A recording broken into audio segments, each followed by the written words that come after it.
Welcome to our guide on sharing tweet links on Twitter using your PC.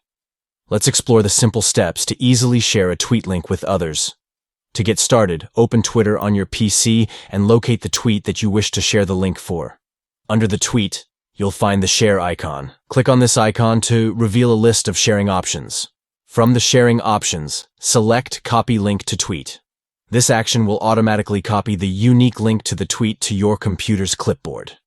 Now that you have copied the tweet link, you can paste and share it wherever you choose, whether it's in a message, an email, or on any other platform.